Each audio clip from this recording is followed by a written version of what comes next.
Salam sejahtera, terima kasih karena bersama dengan saya di Nazilin Unity Channel. RUU, URA, akhirnya lulus. Anda tonton dulu video ini, baru kita ulas apa yang berlaku sebenarnya. Banyak rahasia terbongkar dan banyak persoalan yang mulai timbul. Jom tonton video ini. Jumlah yang berhormat ialah 222 orang. Yang tidak hadir 17, yang tidak mengundi abstain 57, yang bersetuju 148.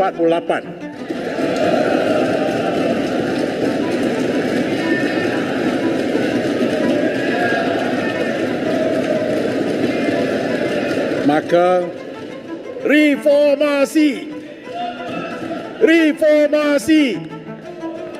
Yang berhormat, saya berlebih lagi. Oleh demikian, lebih 2/3 undi majoriti yang bersetuju. Rang undang-undang ini dibacakan kali yang kedua sekarang. Rang undang-undang bernama Satu Akta untuk minda perlembagaan persekutuan. Jumlah yang berhormat ialah 200. Bagaimana? Sudah menontonnya?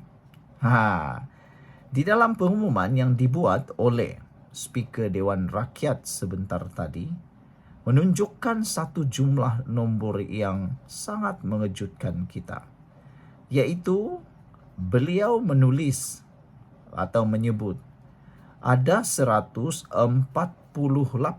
Ada 148.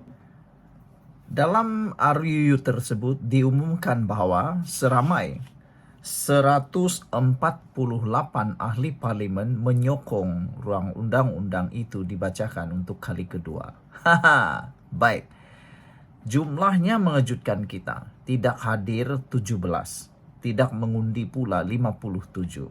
Kita nak ulas sebenarnya di sini. Di mana pembangkang yang kata mereka paling ramai undi? Ini kali kedua pembangkang kalah teruk dalam undian di parlimen. Ini kali kedua menunjukkan memang pembangkang tidak cukup jumlah di parlimen.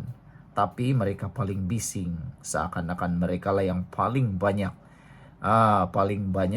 ahli parlimen. Setakat ini pada 27 Ogos 2025, angka rasmi yang pernah dipetik terbaru oleh Zahid Hamidi ialah Anwar dikatakan mempunyai sokongan ahli parlimen seramai 154 ahli parlimen, lebih 2/3 majoriti. Kenyataan itu dilaporkan pada 13 Julai 2025. Dan saudara-saudara sekalian, apabila kita lihat 148 setuju dan tidak hadir 17, jumlah kalau dijumlahkan tidak hadir dan yang setuju ini jumlahnya ialah 165 orang. Makna kata Anwar Ibrahim memiliki undi yang sangat cukup banyak. Karena saya boleh bayangkan, kalau betul pembangkang ini bersatu hati, mustahil dia tidak akan hadir. Dia mesti hadir. Maknanya, dapat disimpulkan secara teorinya, ada ahli parlimen turut menyokong RUU rang undang-undang untuk urah tersebut. Aduh, kesian juga kan? Tapi sebelum itu saya kongsikan dulu kepada Anda semua, ini terapi imun Transovictor for Life, terapi imun yang meningkatkan daya imun badan kita sehingga 400%. Secara umumnya, apabila imun badan kita lemah, apabila imun badan kita jadi bodoh, kita tidak sembuh daripada semua jenis penyakit. Bahkan, kita senang kena penyakit dan penyakit berulang-ulang hinggap dalam tubuh badan kita. Tapi apabila terapi imun ini mengajar, mendidik imun badan kita menjadi bijaksana dan kuat serta seimbang, maka semua akar penyakit boleh dihapuskan, boleh dihapuskan daripada tubuh badan kita karena imun badan kita yang kuat dan mengenal mana satu lawan, mana satu kawan dalam tubuh badan kita. Dapatkan produk yang hebat ini melalui nomor telepon saya yang tertera. Produk ini adalah produk yang halal, diterima oleh dokter-dokter dan dokter-dokter di seluruh dunia dan di Malaysia, serta produk ini adalah produk yang halal. Coba dapatkannya melalui nomor telepon saya yang tertera, dan mungkin ini ialah jawaban kepada persoalan masalah kesehatan Anda selama ini yang Anda doakan. Saudara-saudara sekalian, kesimpulan yang kita boleh buat pada petang ini ialah Anwar Ibrahim memiliki sokongan lebih daripada 154. Karena pada jangkaan saya, 17 orang yang tidak hadir ini adalah datang daripada kerajaan. Mungkin ahli-ahli parlimen itu mempunyai tugasan di luar. Karena kalau 17 ini adalah pembangkang, mustahil dia tak hadir. Karena mereka perlu kalahkan Anwar melalui undian RU tersebut. Malangnya, jangankan separuh, tak sampai separuh, bahkan Anwar Ibrahim dapat undi secara kasarnya lebih daripada separuh, ataupun 2/3. Kalau 148 yang mengundi ini campur dengan 17, Anwar ada dapat 165 ahli parlimen mengundi. 165 ahli parlimen mengundi. Jadi, yang masih bersama dengan Perikatan Nasional yang tak mengundi RUU ini ialah seramai 57 orang. Hairan kan? Mereka tidak undi, tapi tidak juga menentang.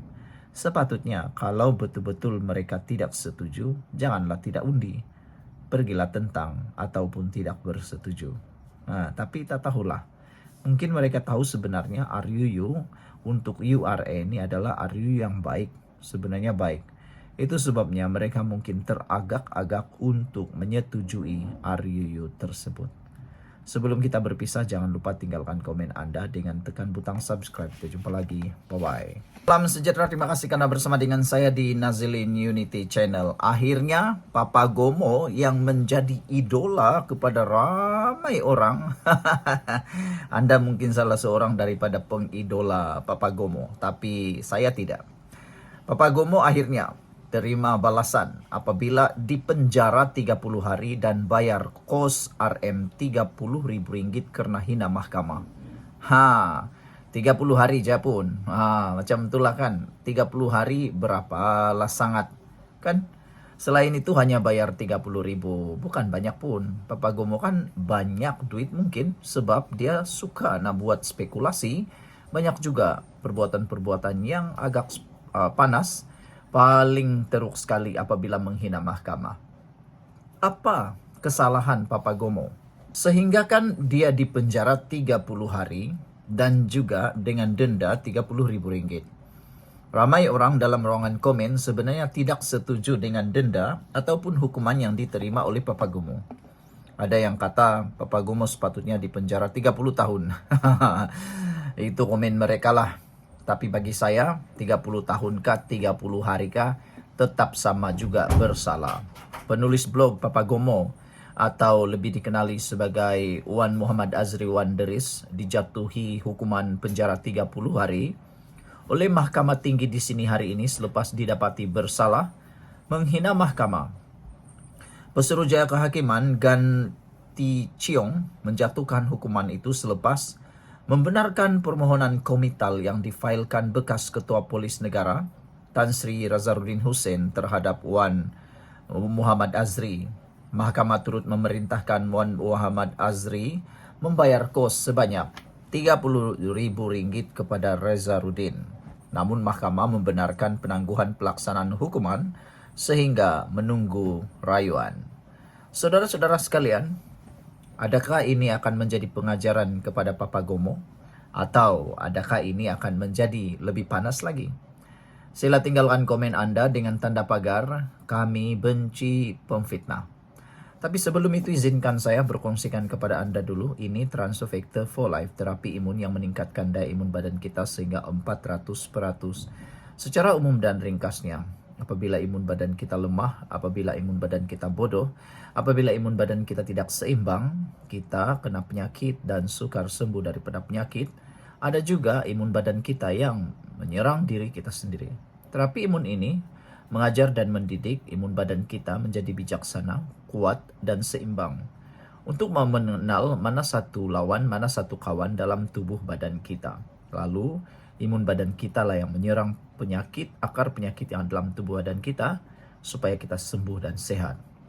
cepat dapatkan produk yang hebat ini, penemuan paling bersejarah dalam dunia kedokteran pada abad ini. Produk ini lulus KKM, halal, dan juga diperakui oleh dokter-dokter di seluruh dunia dan di Malaysia. Mungkin ini adalah jawapan kepada doa Anda selama ini. Saudara-saudara sekalian, dalam penghakimannya, Gan berkata, permohonan maaf yang dibuat oleh Wan Muhammad Azri di media sosial pada 1 Mei lalu tidak boleh diterima sebagai permohonan maaf sebenar kerana tidak menunjukkan kekesalan. Defendant seorang yang mahir menggunakan media sosial. Jika benar mahu memohon maaf, dia tahu cara betul untuk menyampaikannya, sama ada di YouTube, TikTok atau aplikasi X, apatah lagi muzik latar lagu P.Ramlee. Maafkan kami dalam video itu lebih menyerupai video hiburan, bukannya permohonan maaf, katanya. Susulan itu, mahkamah menjatuhkan hukuman penjara 15 hari kerana gagal mematuhi perintah mahkamah untuk memohon maaf dengan sempurna kepada Razaruddin, serta tambahan hukuman penjara 15 hari lagi kerana memuat naik video baharu yang tidak menunjukkan penyesalan. Kedua-dua hukuman itu berjalan secara berasingan. Pada 27 Disember tahun lalu, Razaruddin memfailkan saman fitnah dengan nilai ganti rugi 3 juta ringgit terhadap Wan Muhammad Azri, membabitkan satu kenyataan yang turut mengaitkan Perdana Menteri Datuk Seri Anwar Ibrahim. Pada 10 Januari lalu, Razaruddin memperoleh perintah injuksi yang melarang Wan Muhammad Azri atau ejennya daripada menerbit atau menyebarkan kenyataan berunsur fitnah terhadap beliau di mana-mana platform media sosial sehingga kes saman selesai. Razaruddin memperoleh kebenaran Mahkamah Tinggi pada 10 Februari untuk memulakan prosiding komital terhadap Wan Muhammad Azri selepas gagal mematuhi perintah injuksi itu. Pada 30 April lalu, bekas anggota polis itu hadir ke mahkamah dan membaca kenyataan permohonan maaf secara terbuka. Menyatakan penyesalan tanpa syarat kerana merujuk Razaruddin dalam bentuk yang merendahkan maruah melalui satu hantaran media sosial pada 14 Januari. Wan Muhammad Azri turut memohon maaf kerana memuat naik gambar yang disunting membabitkan Razaruddin keesokannya. Wan Muhammad Azri turut memberi aku janji kepada mahkamah. Permohonan maafnya akan dimuat naik di YouTube, Telegram, X dan TikTok pada 30 April serta kekal dalam tempoh sekurang-kurangnya 7 hari. Video permohonan maaf yang dimuat naik pada 30 April lalu itu menggunakan lagu Maafkan Kami nyanyian Allahyarham Tan Sri P.Ramlee sebagai muzik latar.